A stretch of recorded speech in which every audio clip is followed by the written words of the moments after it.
Welcome to the NEPA Scene Podcast. We're coming to you live from Cole Creative in downtown Wilkes-Barre. I'm Rich Howells. I'm the founder and editor of NEPA Scene. And we are here with Thomas the Red, the only stand-up comedy Viking that I think exists in the world. I'm pretty sure about that. I think that's a safe claim to make at this point.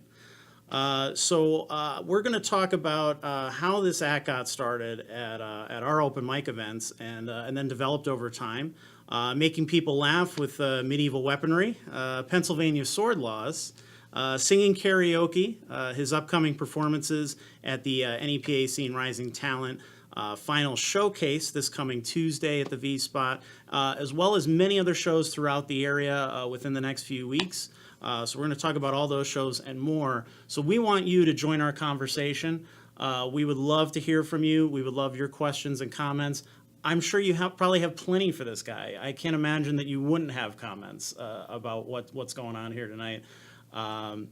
Unfortunately, my co-host John could not join us tonight. He's got a family gig going on. Either that or the Viking intimidated him. I'm not sure which. So you guys have to fill in the meantime. So please throw in your questions, your commentary. We would love to hear from you. We are going to read those later on in the show. So it's so much better when you participate. You can also join us on Periscope on Twitter as well. If you're more of a Twitter fan than a Facebook fan, then by all means you can join us on there as well. But you can't really ask questions on there. So why don't you stay put if you're on Facebook Live. Chill out with us for the next hour. We're going to have a full hour of questions and comments and all kinds of fun stuff. But first, we have to get to the beer.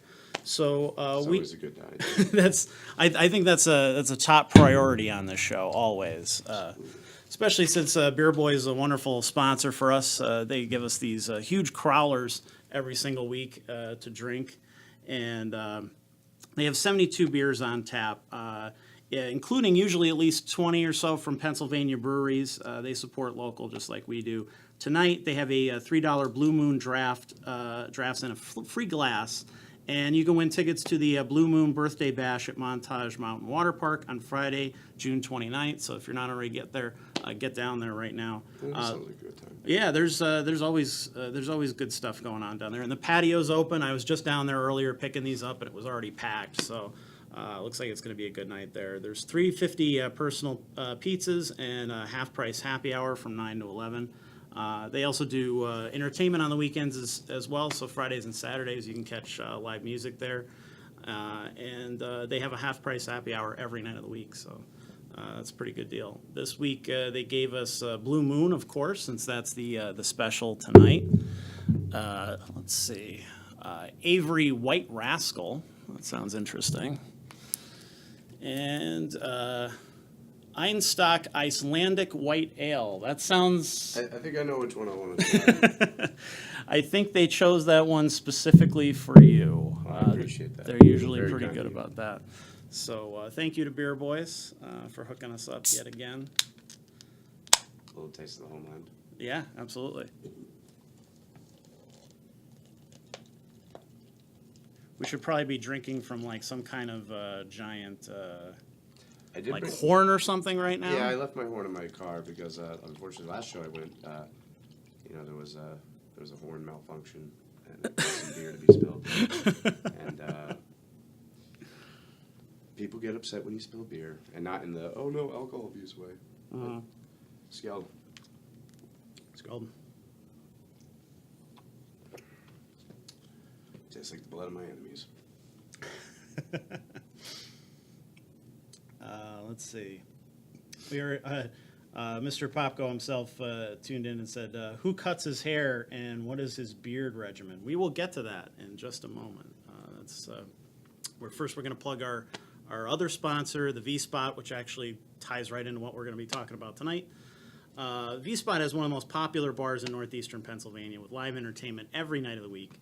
This week they have Patrick McGlynn tonight, who's getting back together with his band Blind and Passenger at the Electric City Music Conference this September.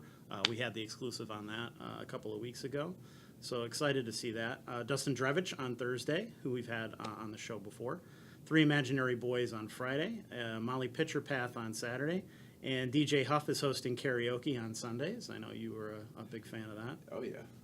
And the NEPA Scene Rising Talent final showcase, which we'll be plugging quite a bit tonight, caps off 12 successful weeks of our open mic and talent contest with the finals on Tuesday, June 26th. Starts at 7. We'll probably go to at least 10 or so. We've got 12 great acts, this guy included, who will be competing for the grand prize, we have thousands of dollars worth of prizes on the line. Recording studio time, a great show coming up next month at Carl Hall in Wilkes-Barre, which just opened up the beginning of the year. Plenty more stuff as well. So the link to buy tickets is right in the description. If you're watching this on Facebook right now, you could buy the tickets on our big cartel site. They're $8 in advance or $10 at the door, so make sure that you buy them in advance and guarantee your spot there, and you save $2. And if you're watching this on YouTube later, the link will be down below. So. So let's. I guess we'll start with that then. Who does cut your hair, and what is your beard regimen?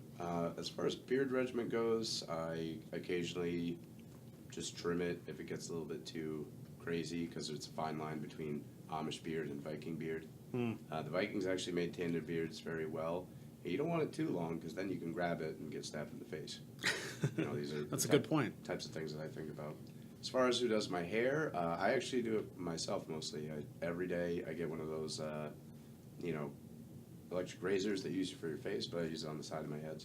But my buddy Jeff, he shaped it up the other day because sometimes I miss a few spots. But yeah, I just maintain it myself mostly. I'm jealous. I used to have a mohawk myself, but now I can't grow hair in the middle of my head anymore. So you can pull off that Prodigy, Yeah, that's true. I don't even know what it's called, but you just have to say, "Oh, you start that," and you know exactly what I'm talking about. Exactly. So let's start at the beginning. When I first met you was about around 2 years ago or so. Yeah, almost about 3 now. Yeah. Because according to Facebook memories, because God knows I can't remember anything.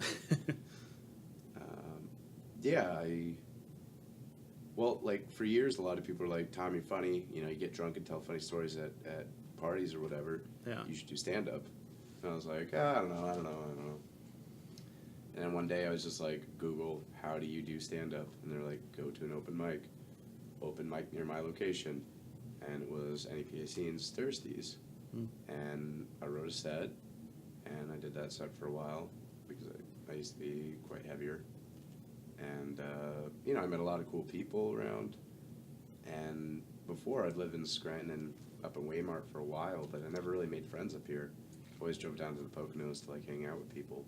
Once I started doing stand-up, I met a lot of cool musicians and other comedians and just all sorts of wonderful people that I wouldn't have ever met unless I, just went up and talked about my shitty life sometimes in front of a microphone. But yeah. I love it. That's awesome. So then you did the open mic for a little while, and then there was a very fateful night that kind of changed things. Now, were you coming up with the Viking concept before that night? Well, I'm just going to be honest. Sometimes I get intoxicated and I make poor life decisions. And one of these decisions was I went to Credit Karma, and it was like, oh, you should apply for a credit card because all that shit that you bought in your 20s, they don't care about it anymore, so get a credit card. Gotta get a new credit score. So the one I applied for gave me $200 for free at Amazon. And I was drinking, and I was like, you know what, I'm going to buy a sword. I bought plenty of swords growing up, the stuff you buy at flea markets or a truck stop. Everybody was like, I got this cool sword. And I'm like, no, that's garbage, man. I've been buying those pieces of garbage for 13 years. But anyway, I buy this sword, the next day or two it arrives, and then I'm like, ugh, I live next to a police station. I should probably look up some sword laws. And that's basically how it started. If it's used in a dramatic performance, you can carry weapons anywhere. And I was like, well, that's kind of silly. So I was doing my sets, and then just because I thought it was funny, I was like, and for no reason, I have a sword and shield.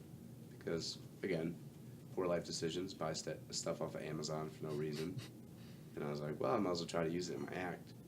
But the fateful night that you're talking about, basically the origin story of Thomas the Red. I was up on stage. I was like mid-set, and like 40 people came in at the same time, and they were all young. Apparently, it was someone's 21st birthday. And since I work customer service, I'm used to being wrong all the time. Yeah. And I had one or two. I had a few. So they're just like, it needs to get a lot more fun in here. And I was like, oh, this is discouraging. And I just automatically assumed like, oh, they're regulars. This must be their night. It didn't click in my head that like this is open mic night. This is our night, Right. not random stranger night. But yeah, I got punked off the stage by like 40 21-year-olds, and then someone was like, "Finish your set," and I was like, "No, I'm not gonna because it's somebody's birthday. Have a good night."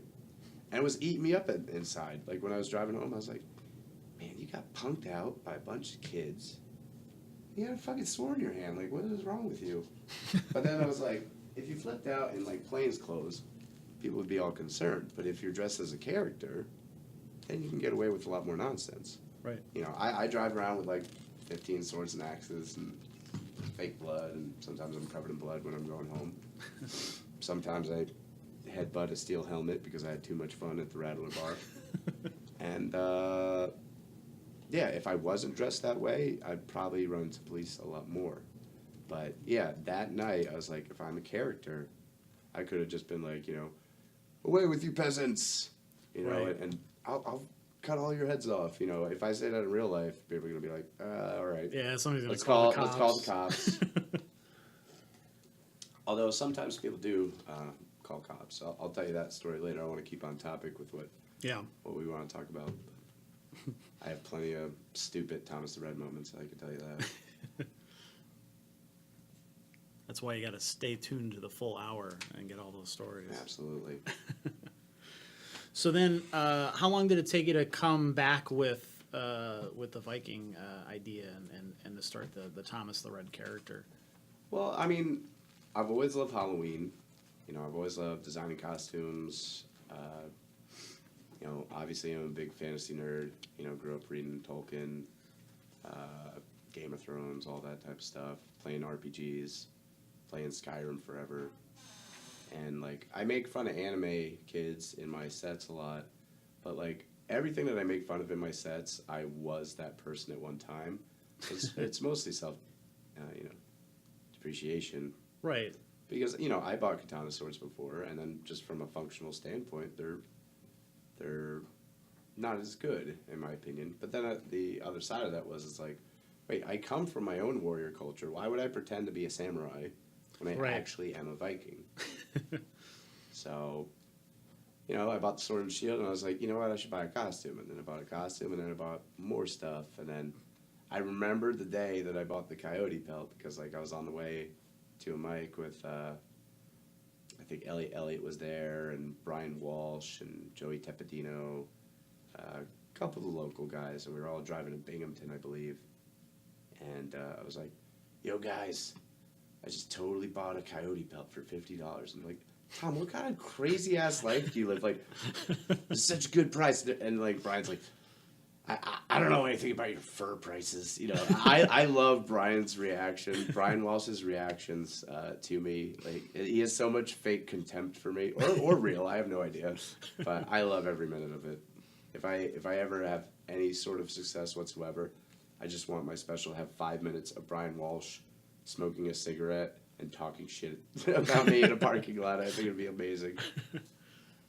He's probably one of the best roasting comics that locally, for sure. He's always really on point. Yeah, I love watching him. He'll just scope out the crowd for a while. I'll see him make little notes. I don't do notebooks because I'll just lose them. It's really hard to lose a hard drive. Right. I'll just go home and then just let the mental illness come through and then just type it all out. But most of the comics carry around books, but I'd be losing them constantly. But yeah, he's really good at pinning out people and going for the kill, and it always makes me laugh. But anyway, ADD. So you came up with the Viking idea. You came back with that, and so you've been doing that now for 2 years now at this point. Yeah, about 2 years now. Yeah, I've been just going to mics and then steadily, just practicing more and more and more. and coming up with different ideas. Because in my mind, I thought it would be better to make one really good set than to make, okay sets every couple of weeks. I mean, that works for some people, and, but that's not really my style. And then I know some people are like, oh, this is like the 50th time I've seen this, but like, in my mind, there's like literally millions of people who haven't seen it before. And I always love doing new crowds because that shock and awe is there, and right. like they just don't know what to expect. And I also just want to have as much evidence as possible that nobody gets stabbed at my shows. So yeah, usually everybody immediately, as soon as they see you, they start pulling out the camera phone and filming and everything else too. It's fun because like some people are like, why didn't you just buy a Halloween costume? And I was like, I wear this shit like 5 times a week. It would have fallen apart in like 3 weeks. Yeah, that's true. A lot of wear and tear. So did you always have like a fascination with Vikings and Nordic culture? Did that kind of come with the character? Oh yeah, no, I mean, my dad's from Iceland and my mom's from Ireland. And I was actually christened in Iceland, and, I learned about my history and culture, and then, I also learned about the Irish side as well. And I've went to Ireland as a child twice, and I got to see real castles and stuff and history, and then I was definitely hooked, like people like Elliot, they saw Star Wars and that shaped their like psyche forever. Right. I was more of I saw Willow, and Mad Mardigan was pretty cool. But no, I mean, half of my bits, like it's all just 100% real. Like when I was a kid, I would just be running around the woods, hitting things with sticks. Like that's back when people had imaginations. In my head, like I'm fighting all these epic battles, and really I'm just like cutting rhubarb down with a birch branch. But it was just fun. At least that's physical activity. I mean, most people just play World of Warcraft now, and that's their introduction to that culture, and that's about it.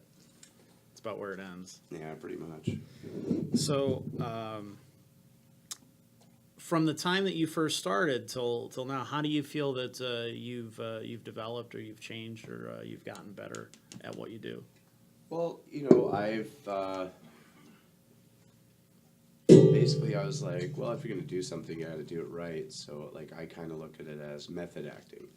Like I was like, okay, you bought all these swords, now you have to learn how to sword fight. Because who doesn't want to learn how to sword fight? I mean, it's awesome. Right.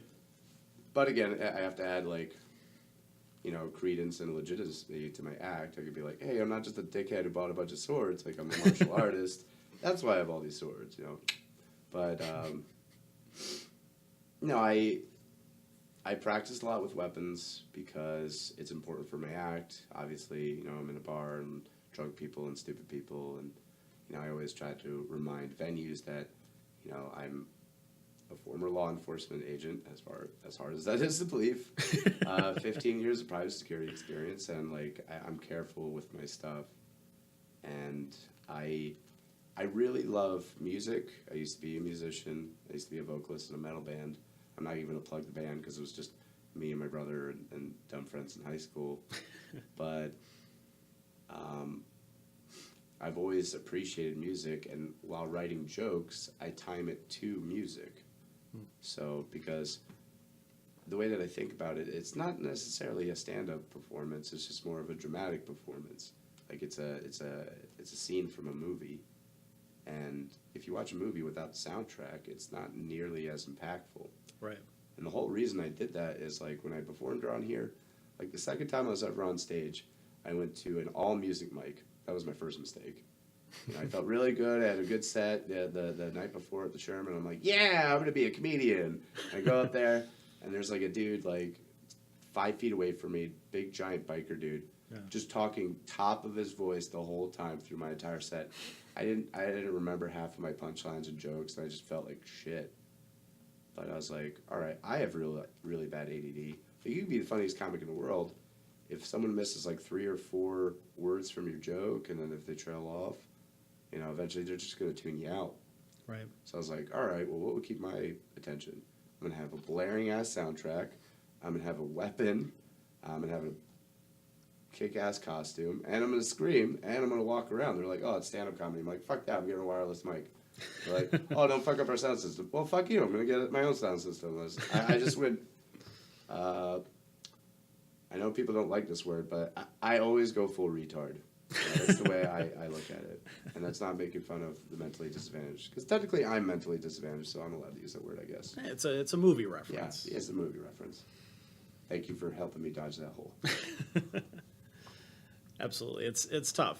Because I my brother is autistic, and so my mother hates that word. Yeah. So, but I kind of have to remind her, people don't grow up with that. They don't have the sensitivity that you and me would have, and the context that comes with that. So, it's a whole other ball game. I think people spend too much time arguing over the little semantics of words and stuff instead of getting the overall message or idea.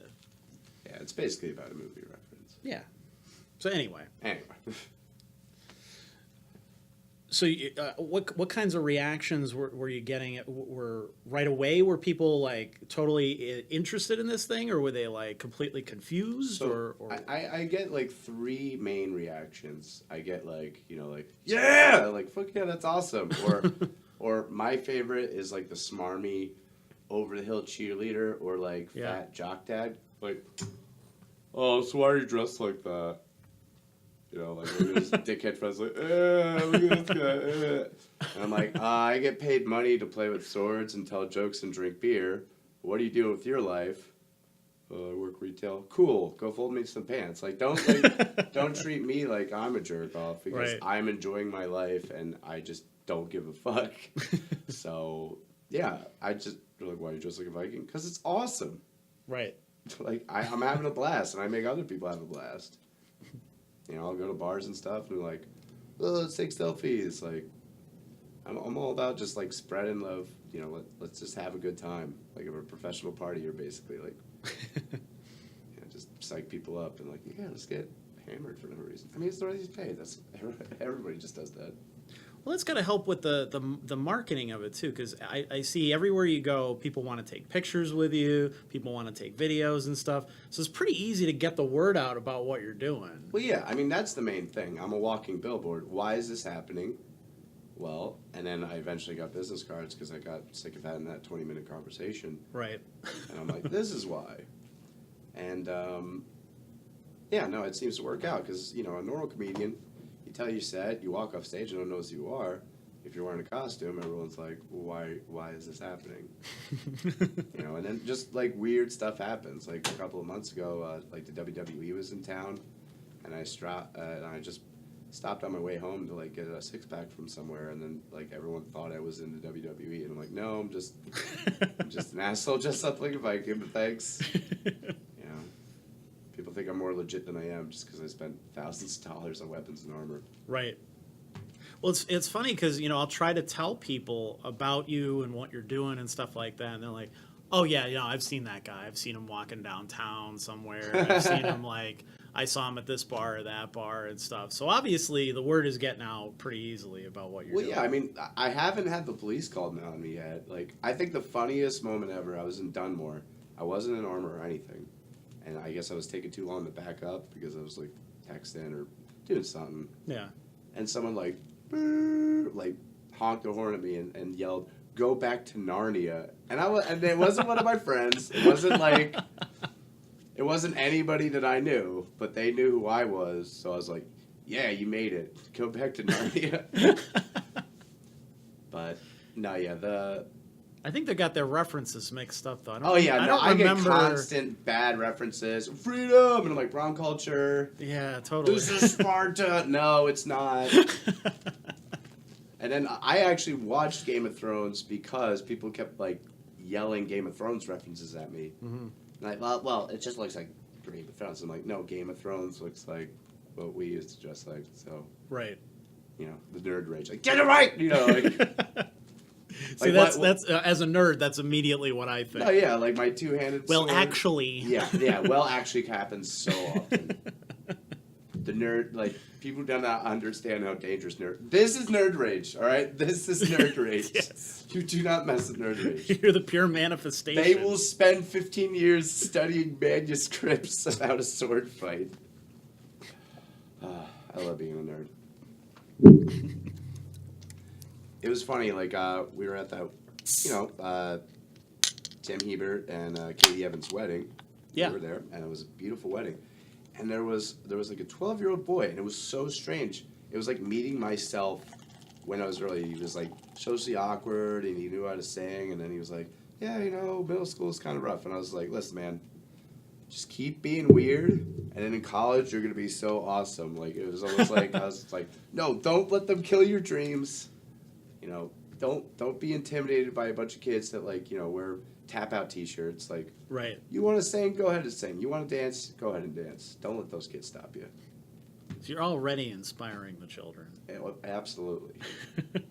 There's one picture on my Instagram. Some dude was like, "Hey, you take baby photos?" I was like, "Yeah, sure." So I thought he was gonna stand next to me holding the baby. Yeah. And he hands me a baby. I have weapons and armor on. This man's handing me a baby. And I was like, all right. And I was like, ugh. I don't like kids because I'm like, what if I accidentally step on one of them? But anyway, holding his baby. And she starts crying. I'm like, oh, now this is terrible. No, he's like, no, this is perfect. Taking all these pictures. I'm like, so now forever on my Instagram wall is me traumatizing your child for life. So when they're in therapy, why are you here? They're going to show them that picture. But you get away with a lot of ridiculous nonsense dressed like a Viking, and it's fun. I'm not gonna lie. I'd imagine. Speaking of which, let's see if we have any comments from people. Let's see. There we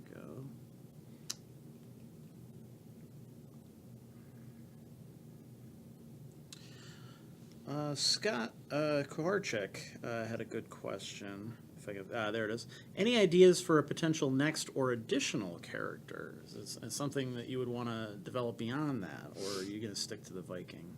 I mean, mainly I'm gonna stick to the Viking.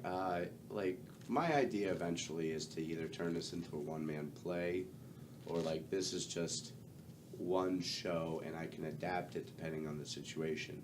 Right. I've done stand-up not as a Viking before, and I still enjoy that. And then, I worked at Reaper's Revenge last year, and I was a totally different That's a perfect fit. character in that. Yeah.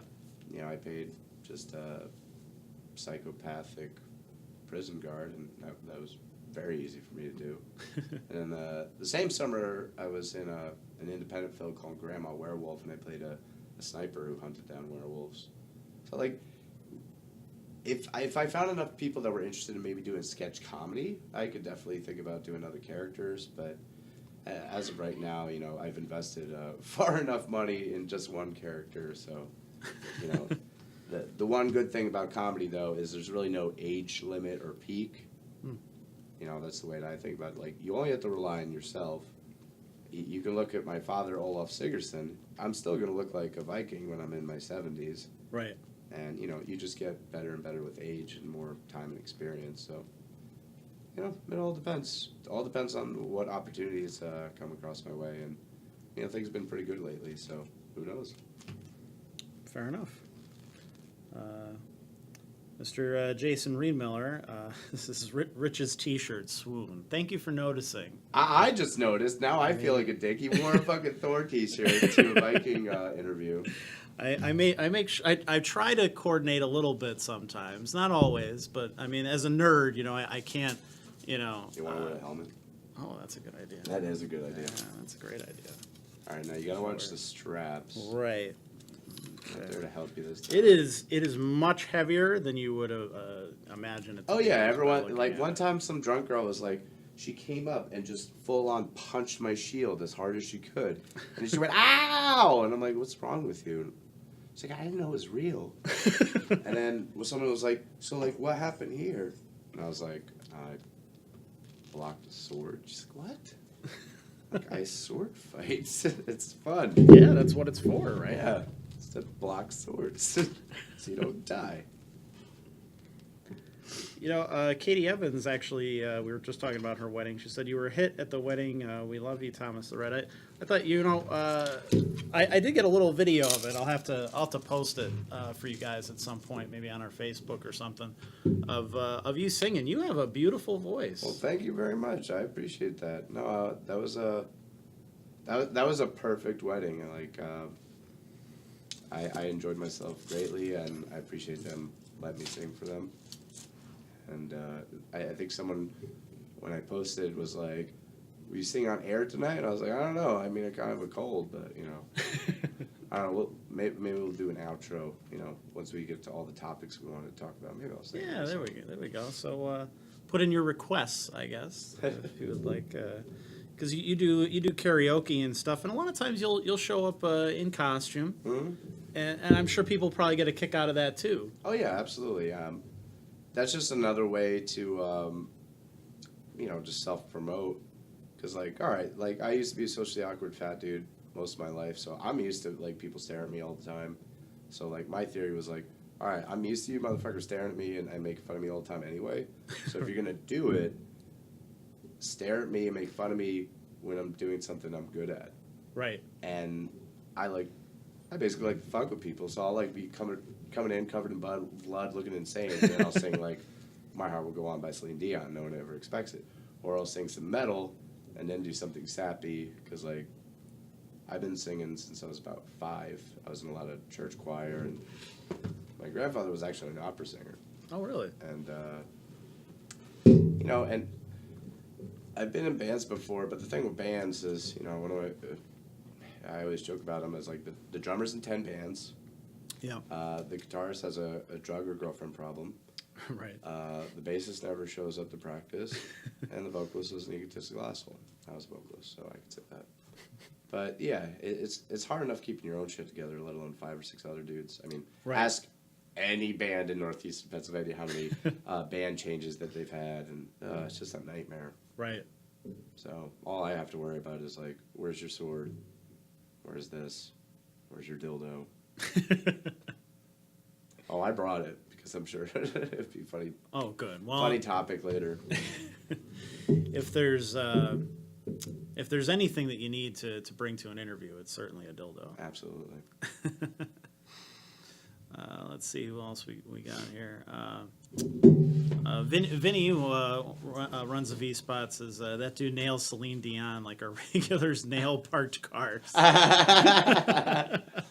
One time I was singing there, and like there's a video of it somewhere, but like right at the key change, he hit the house lights, and like it was like boom, and everybody just loses their minds. Like, you get anybody that was born in the 80s or 90s, like 1 or 2 drinks to them, and you play Celine Dion, they will lose it. I sing that song all the time because I sang it in the Philippines one time and like made a bunch of girls cry. So ever since then, I was like, I'm gonna always sing this song.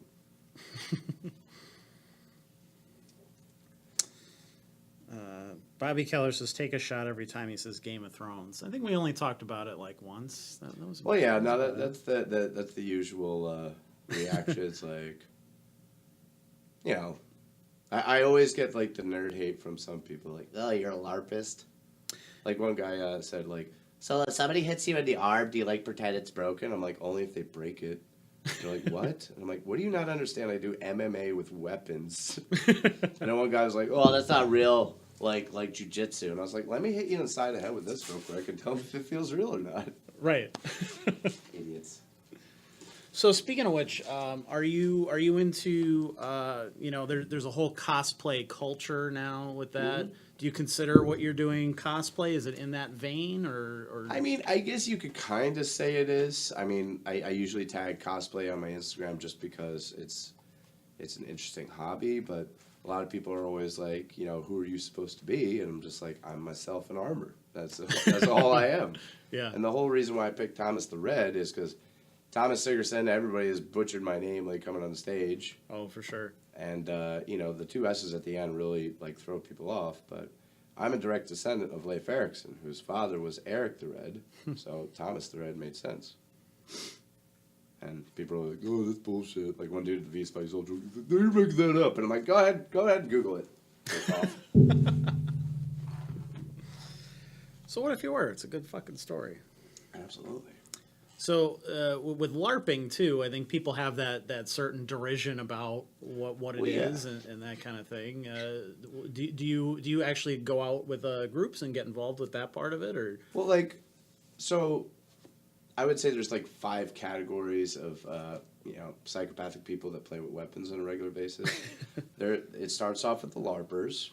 They usually use foam weapons, and then it goes up to the SCA. And they hit each other with batons, like bamboo, and they wear armor, and it's a little bit more hardcore. Right. Next up is historical European martial arts, which is what I do. And they wear fencing masks and fencing gear, and I study German law and sword fencing, and it's mostly about stabbing people and hitting them in the head.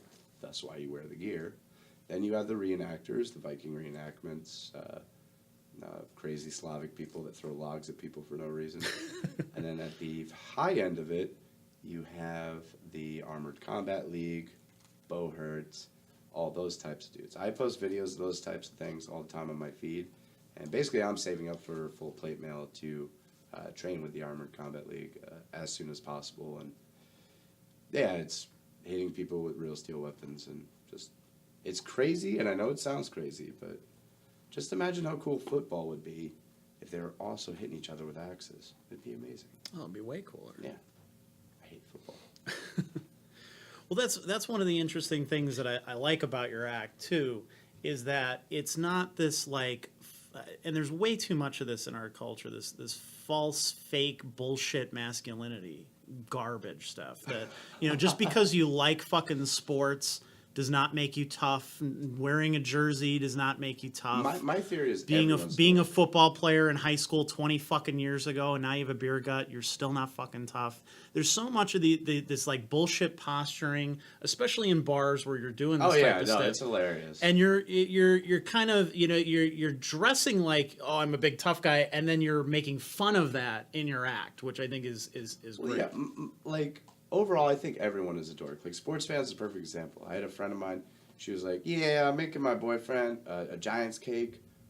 And he was like, yeah, I want a Giants birthday. I want a Giants cake and a Giants, the theme, everything, and a Giants chair, a Giants jersey, and Giants everything, Giants. And I was like, you know what? How is that not nerdy as shit?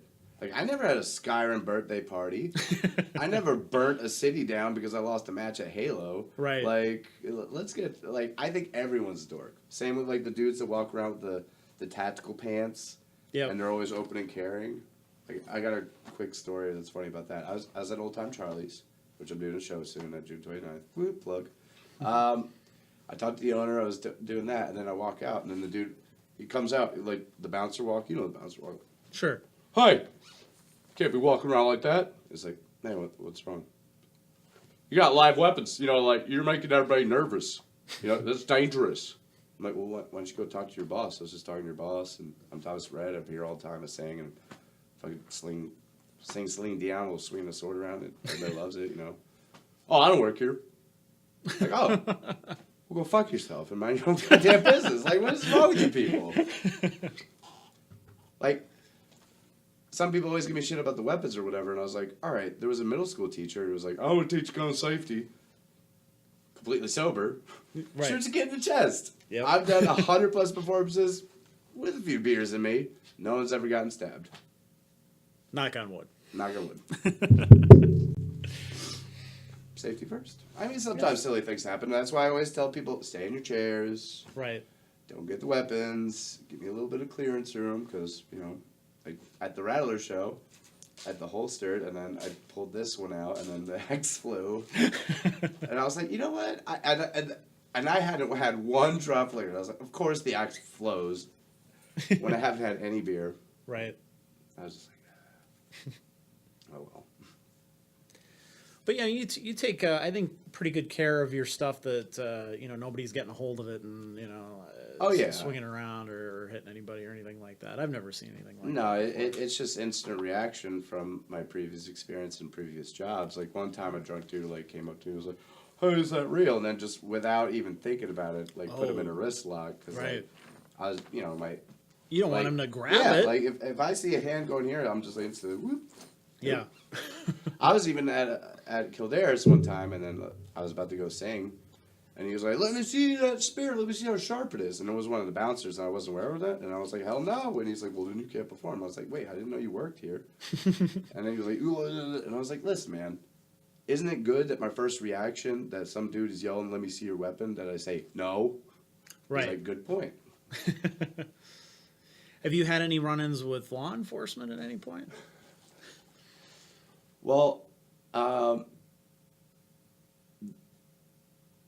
There's been a few, but not what you think. Like I'll do the quick stories.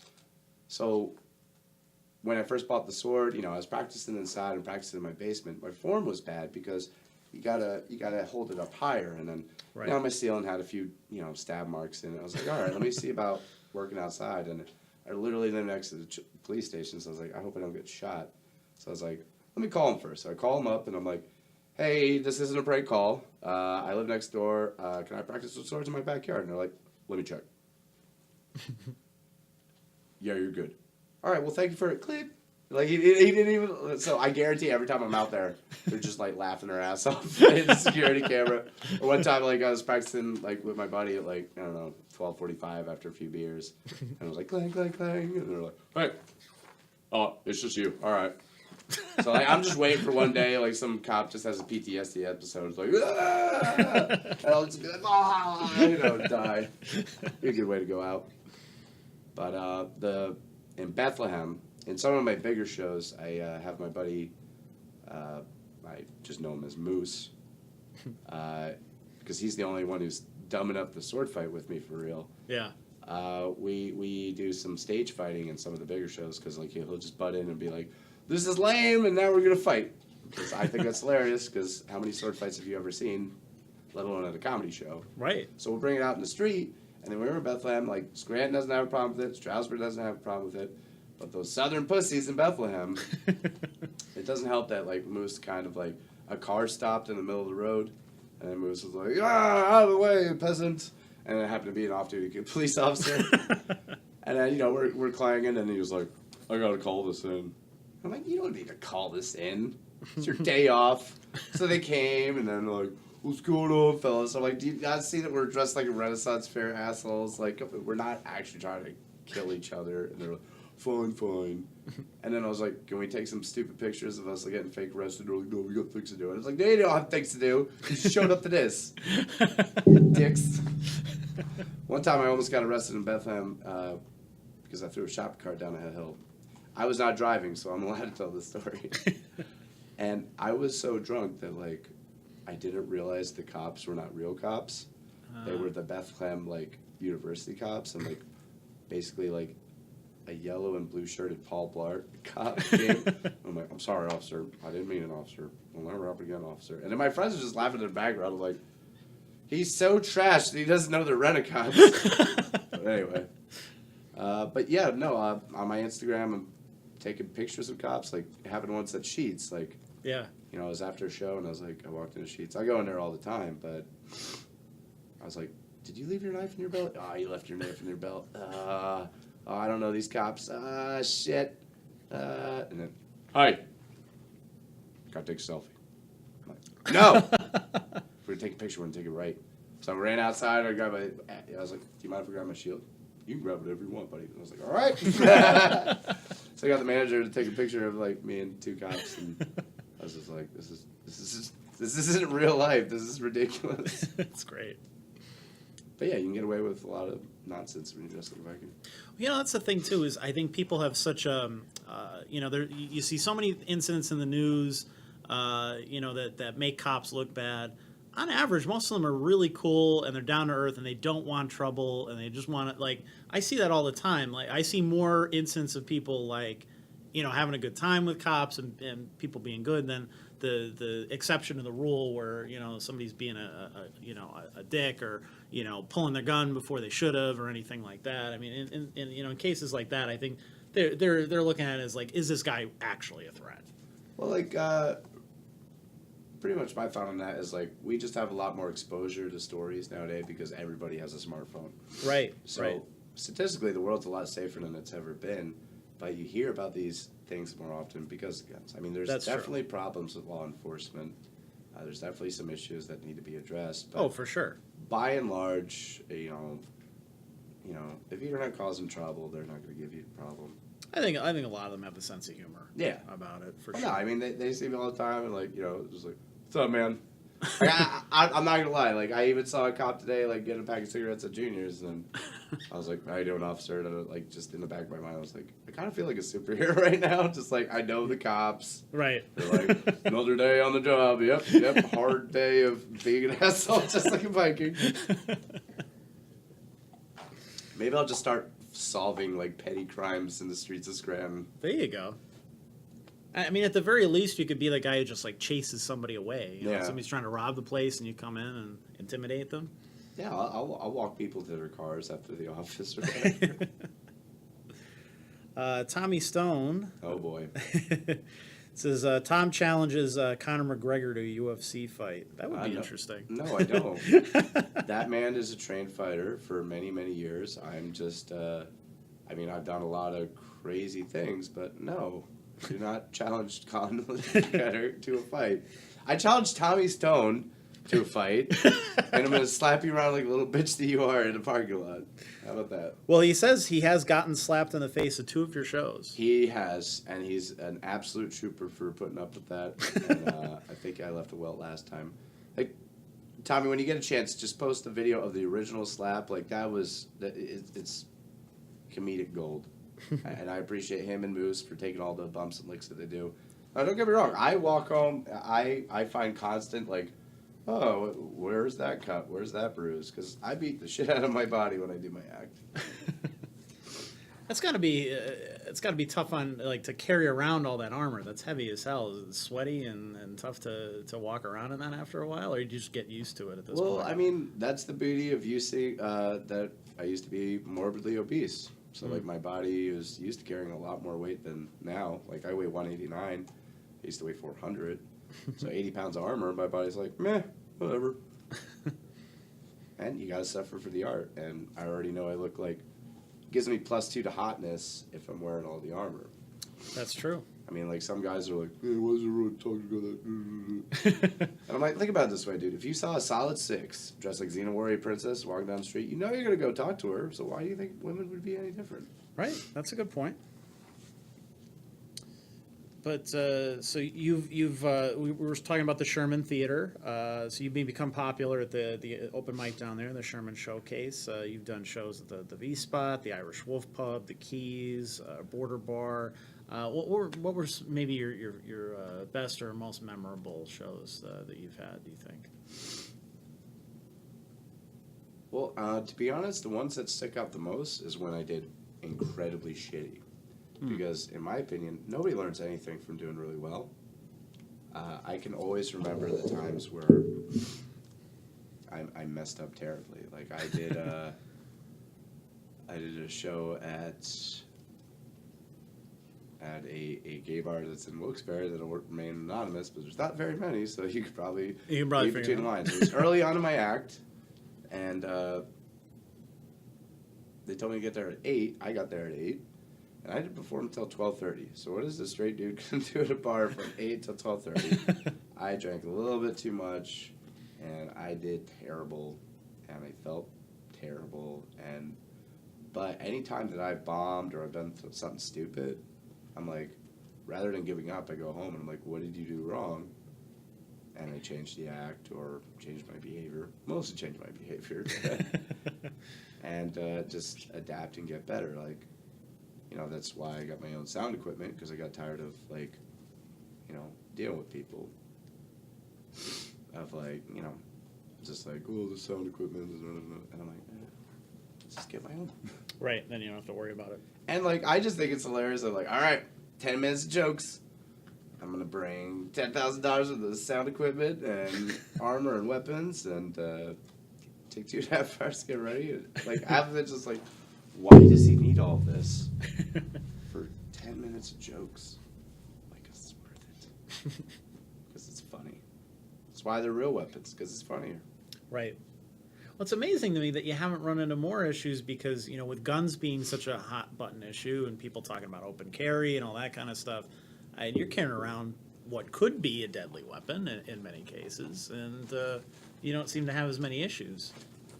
Well, I think it's just how I present myself, you know, like, a lot of times, like, people are like, oh, you go to the podcast, you should totally stay in character the whole time, and I'm like, no.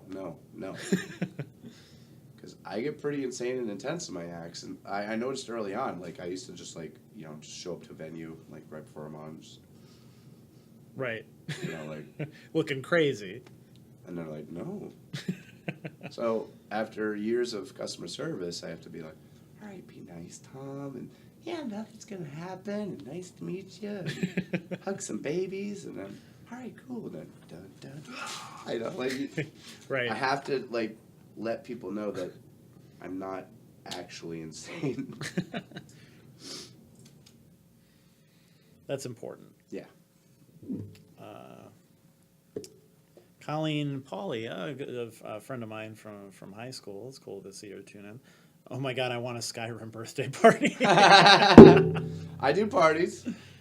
So you can have a Thomas the Red birthday party. I think that's what I want for my birthday this year. I have a brief, random, silly story. Actually, yesterday I was on a podcast, and this person I met because I worked at Reaper's Revenge. And inadvertently, there was no age exchanges. Okay. So these guys were only 18 or 19 years old. And then they said, like, oh, yeah, if we're not there yet, just knock on my door, and, either my mom or my grandmother will answer the door. I'm like, okay. And then, like, I wasn't even going to go, and I was going to go in street clothes, but I was like, nah, I'm going to go in. And then as soon as they said, like, knock on the door and my mom and grandma were there, I'm like, oh, yeah, all right, war paint time. So... But yeah, I was just like sitting in these people's houses and then like having the podcast, and then I was like, "Yeah, you guys should come to the show, like you guys are 21, right?" No. I'm like, what? and the mom's like, "Well, how old are you?" And I'm like, 34. And I'm like, "We thought you were 25." And I'm like, "I thought you were 21." And I was like, "I'm sorry, I'm immature." Like, but it was a funny podcast. But yeah, so ridiculous. Joe Craig said, I didn't know about weeaboos until I met Tom. That is true, because I thought of the katana bit, and because like a lot of people do political stuff and this and that and the other thing, and I am so goddamn sick of politics. Like, I don't care if you're left or right. It's nauseating that I can't even watch a cat video without hearing about Trump and Hillary. Absolutely. So that's why I purposely stay all away from that shit in my routines. But, like, one time somebody, like, got all offended because I made fun of anime kids. And I was like, really? The world is crumbling all around us. And you're like, you made fun of the things I like. Like, shut up.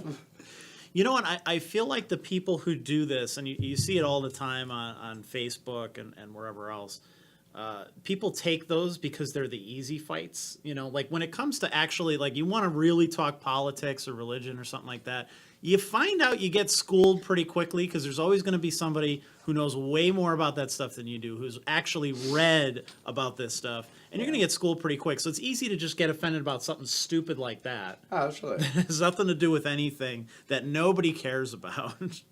But, you could throw up your hands and feel like you've accomplished something. No, yeah, but so I just picked, just off the topic, just, like, I'm a giant nerd, so I made fun of, like, when I first, was reading up and studying about comedy, they're like, write what you know. So when I first did sets, I was like, all right, well, I know about being fat and socially awkward and dating. It sucks. So I wrote about that. And then I was like, all right, well, now I know about being a nerd who collects swords and likes method acting.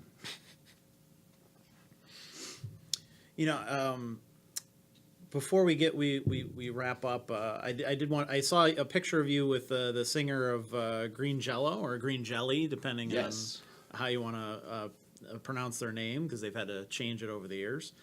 So I'm sure did you have an interesting conversation with that guy? Oh my God, that was not just an interesting conversation. That was an interesting night. I did my feature, and then Peter Kelly from the Irish Wolf Pub in Scranton. It was a great pub because he'll take any risk. He'll be like, as long as you're good, you're good. Sure.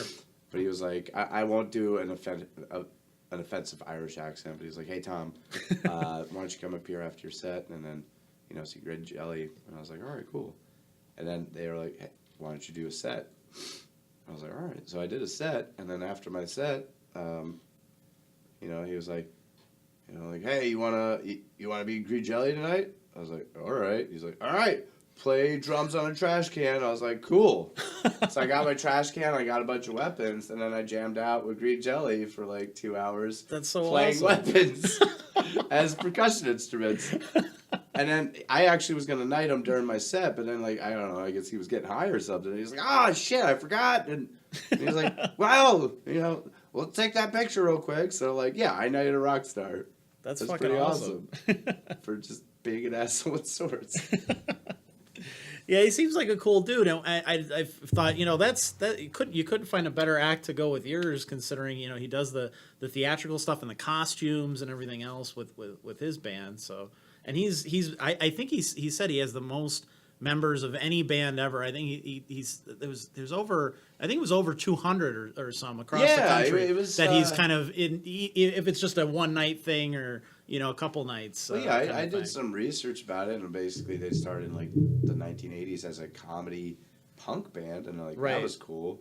And like since I grew up in the 90s, I played Maximum Carnage on Super Nintendo. Yes, I remember they did the music. Entire soundtrack of that. And I was like, I played the shit out of that game. I was like, yo, man, I love Maximum Carnage. He didn't even hear what I was saying. He just walked aside. But I had to like let him know that like that was an awesome song. And then I got to fucking rock out the Little Pigs while hitting a sword with a knife. Like I was like, this is awesome. Right? Thank you, Viking armor. Yes, for those who don't know, Maynard James Keenan of Tool and Perfect Circle and stuff did vocals on that song how many years ago? So that was a little bit of a claim to fame for them. They have a really cool like claymation video that goes with that and stuff. But yeah, I think that's probably what if I was there, I was too tired because I did the Keys show. It was like a 3-day weekend. You saw the live stream. Well, so yeah, but apparently everyone cared about their dad this year. Like, yeah, right. It was a good turnout for a lot of shows, and everyone was like, shit, people love their dads. Fuck. I mean, I love my dad. He was like, yeah, I know you're busy with the shows. Good. I love you, son. Good. That was the end of that. Yeah. Icelanders are very short to the point, How's your day? Good. Good. Anyone die? No. All right. Bye. They don't got time for bullshit. Right. That's awesome. But yeah, that's probably what I would have talked to him about too, because I remember Maximum Carnage and the song they snuck in there. By the way, there's a full Anthrax song in there that they play pretty much note for note, and they got away with putting it in there, probably without ever getting the band's permission or anything. But he was a funny guy. And shout out to the girl who stole my T-shirt and my koozie. I don't know who you are, but yeah, good job. So let's talk about you mentioned this a little bit. Your ultimate goal going forward. What do you want to do with this show? Where do you want to develop? Where do you want to take it from here? Well, the main thing that I really need right now is I need an original soundtrack, but I need it to be epic as fuck. And because right now I use music from Hans Zimmer. I doubt if I email Hans Zimmer, he's gonna be like, "Yeah, sure, asshole with swords. I'll write you a soundtrack." So. People are always like, I have people in Canada and Europe and Iceland, Ireland to be like, yo, let's do a show here. And I'm like, I got a lot of debt and I have to work a day job. So if I really, really want to branch out, I got to get that original soundtrack first and then get a professional recording of my set and then branch out and start doing shows that way. But I've had ideas of like turning it into a play or maybe even doing like corporate events. And then shaping, having a general framework of how the set goes, but then, retooling it depending on where I'm at. I've even thought about, like, what if I did it with a live band? Because I've done shows with metal bands and opened up for metal bands. And, like in August 13th, I'm doing a show with a bunch of, like, punk and metal bands in a warehouse in Allentown. I was like, can I smash stuff and light it on fire? They're like, we don't give a fuck. Like, fuck comedy clubs. I'm going to hang out with metal people. Like, I posted a video of, like, one time I was at a metal show, and it was just like doom, like, like dark music everywhere. There's pig bones all over the floor. And like I said to my buddies, they're like, what fucking life do you live, Tom? What? Are you on a satanic ritual right now? Like, what is wrong with you? But no, I mean... You just gotta branch out as much as possible. Like, I sang at Katie's wedding, and then people are like, do you do parties? Like, I'll put it this way. If people want an asshole to show up in Viking armor and make people party, I will come and do it. I mean, the possibilities are endless because, like, out of context Viking makes sense in so many different scenarios, oddly enough. Like just random cameos, used cars, a karaoke business, anything. Well, I have some music connections, so I will get you in touch, and maybe we can make that happen for you. I would love to see that happen. Yeah, if I could find a composer and then maybe hire a high school orchestra, that'd be awesome. That would be awesome. So let's talk. We got to plug all your upcoming shows. That is true. I should probably take out the smartphone to look at the dates because I don't even know. Ye old tablet. The old tablet. So we got the NEPA Scene Rising Talent Final Showcase. It's this Tuesday, June 26th at 7 p.m. We got 12 acts. There's music, there's comedy, there's going to be one Viking that I'm aware of, and some dancing there as it is. well. Dancing? We even have... Want a dancer? well, there's people who sing and dance. Sing and dance? Yes. Are The we- one guy who won, he can tap dance. So he actually has a song that he wrote around the tap dance, which is pretty I'm gonna call cool. shenanigans. I'm gonna need higher ceilings so I can swing swords and make it even more dramatic and awesome as fuck. Okay, well, take that up with Vinny. Make sure that, I think I can talk Vinny into that. I'm sure you could talk him into it. He's the kind of guy I think would invest in something like that. So let me do my set in my parking lot. And then you have a bunch of other stuff coming up too. There's an Old Time Charlie show. Yeah, that's on June 29th, and that's at like 7 p.m. And I did it on purpose because, like, a lot of people, like, you know, if I'm doing, like, places at locals, you know, the locals aren't going to be like, what? You know, I'm not paying $10 to go to this bar that I go every day and then watch these nerds talk about stuff. I do that. So I'm just like, all right, let the locals come in. Yep. That's fine. We get a month of time to promote and stuff, and Yep. I'm doing 2 shows on karaoke nights. So Old Time Charlie's, I'm going to start at 7 and 9, a comedy show with me and a bunch of other funny comics, and same with at the New Penny. And then you could stay for karaoke, and there's no cover charge, there's nothing like that. It's like, That's a good idea. it's basically like, come in, buy drinks, laugh, and then afterwards sing and party and have a good time. Like, why the hell not? It's free entertainment. Right. Oh, that's awesome. And then you have one too that's out of state as well. Yeah, I'm doing one in Walton, New York. I'm just trying to pull up the events Yep. thing. This is what I usually have Tommy the Squire for. Get those last minute questions in now because we're wrapping up. Okay, so yeah, Tuesday, June 26th, the NEPA Scene Rising Talent Finals. Vote for me. Well, no, vote for the best. I'm not even going to be that guy. June 29th, 7 o'clock at Old Time Charlie's. Right afterwards is karaoke from 9 to whenever they're done with that. July 6th is going to be at the New Penny, which is in Scranton. It's on Main Avenue. That's going to start at 9 o'clock. I have to press the See All button. In August 4th, I'm going to Walton, New York. There's the Castle on the Delaware. And yeah, I'm going to do a Viking show at that place. I did a show there before, not Viking comedy related, and it's a beautiful venue. Like, it's like basically a giant Victorian mansion, and it's a castle on the outside, and Wow.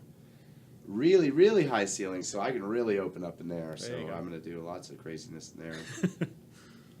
And then finally, also coming up pretty soon, Nate Deming is recording his album at the Irish Wolf Pub, and I'm actually opening up for that. Just have to quickly check the date on that. Take me like 2 seconds to find out. Zach Hafner says, Thomas the Red is the entertainment I need to enjoy at the Barb.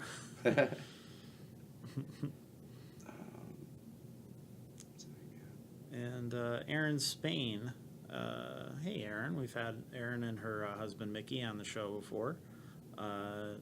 He said, "Hey Rich, Mickey Spain here. Have Thomas sing something." Oh, Mickey Spain. I haven't seen him for a while. I enjoyed that one time we did that duet with him. Yes, That was a good time. That's one of the most fun things I think about hosting the open mic and doing that is having people collaborate and meet that they've never met before and do something fun on stage. I think that's so much fun and so cool to see. Well, I could sing a little something, I guess. But Friday the 13th is actually that Nate Deming show at the Irish Wolf. Okay. So I'll be opening for that as well. That starts at 8 o'clock. All right. Well, you know what? I'll sing a little bit, and I can do a cappella. All right. We'll see Fair how enough. terrible it is because of my cold. But sip the beer first.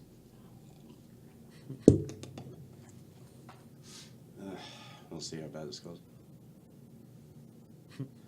And oh, my love, my darling, I'm longing for your touch alone, lonely time. And time goes by so slowly, and time can do so much. Are you still mine? No, we're done. Old. Good enough. Come see me at karaoke. Give this guy a round of applause. Thank you. And Fenrir says, looking forward to doing a live feed with you, brother. So Absolutely. Good to hear from you, Fenrir. good stuff. So thank you all for tuning in tonight and throwing in your questions and comments. Katie Evans says she wants to do a song with you. Absolutely. You saw a little preview before we started of your whole new world. Oh yeah, a whole new hole. That's not what you think it's about. It's actually about stabbing people, not gay sex. But. Real quick story, just real quick. Yep. I like making rednecks uncomfortable, so one time I was singing My Heart Will Go On, and there was a man in front of me, and he was watching intently, like, it's like, me, far, and I touched his face, and he was like, hey! I was like, calm down, buddy. It's just funny to make you uncomfortable. Oh. It's not hard to make those guys uncomfortable because they're the first people to call everybody else snowflakes, but then they melt within seconds by doing something like that. Absolutely. It's hysterical to me. I don't block anyone for their political beliefs. I don't care what they believe in. Usually I'll just out-argue them, and then they're like, I'm quitting because you're a liberal. Yeah, exactly. Oh, and Damien says, don't know what I'm watching, but thumbs up from Europe. You are watching. You are watching an Icelandic American guy talk about swords and comedy with Rich Howells on Northeastern PA's premier local talent scene and words that make you're a business guy. You do the business talk. Oh, that's fine. Yeah. I'll take it. So thank you all so much for tuning in tonight. It was a lot of fun. Enjoyed hanging out with you as always. And so we will see you this coming Tuesday at the V Spot, June 26th for the finals. It's going to be a great time. And then our open mic is done for a while. And then when we come back, we might be doing something completely different. We're going to try and change up the format a little bit. So I'm going to run that by you guys, see what you think, and we'll kind of make it a public discussion where you guys can have your input and that kind of thing. Because I want to benefit local artists as much as possible. It's the whole point of what we do with NEPA Scene. So we want your input as well. And I have some ideas about how we can switch up the format a little bit and maybe benefit more people in the future. So we'll see how that goes, and then we will see you on Wednesday from 7 to 8 right here on Facebook Live for another podcast. So thank you so much for tuning in. Thank you, Thomas the Red, for hanging out. Thank you for having me, and you all have a pleasant evening. Skjal.